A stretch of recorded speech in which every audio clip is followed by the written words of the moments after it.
Bonsoir et bienvenue dans votre édition France 3 Périgord. Les habitants du quartier de Gour-de-l'Arche à Périgueux repartent à l'attaque. Ils ne veulent toujours pas quitter leur immeuble, pourtant voué à la destruction. Ils demandent à la mairie un moratoire. Les explications de Philippe Nicolai et Sébastien Delalot. Toujours mobilisés, les habitants du quartier du Gour-de-l'Arche réclament à la mairie de Périgueux d'être un peu plus à leur écoute.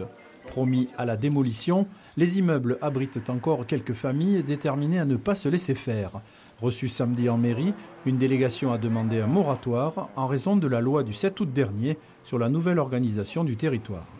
On est venu à discuter sur la loi NOTRe qui va transférer la compétence les offices des habitations HLM sur les intercommunalités, donc sur le Grand Périgueux qui prendrait le relais. Et donc ça devrait se produire en 2017 et la destruction des bâtiments est prévue pour 2018. Donc on a proposé un moratoire pour pouvoir en discuter tranquillement au niveau du Grand Périgueux. Au pied des barres HLM, les derniers résidents résistants sont désabusés. C'est peut-être politique ou je sais pas. Il y a bien une magouille en tout cas pour qu'ils nous cassent les bâtiments, quoi. Vous voulez rester vivre ici, vous ? Ben oui, j'ai toujours vécu ici, moi. Incertitude, stress, angoisse, Josiane est à bout. Qu'est-ce que vous pourriez dire ou demander au maire ?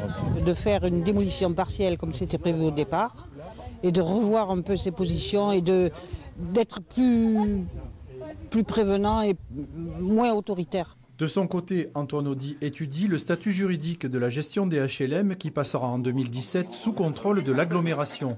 Pour l'instant, il maintient la démolition. Le Grand Périgueux a déjà signé la démolition-reconstruction. Il y aura probablement aussi en mesure d'accompagnement des logements sociaux privés ou des logements d'accession à la propriété aussi sur le site de Sallegourde. Il n'y a absolument pas d'opération immobilière dans cette affaire. Le maire et les résidents ont pris rendez-vous le 22 octobre prochain.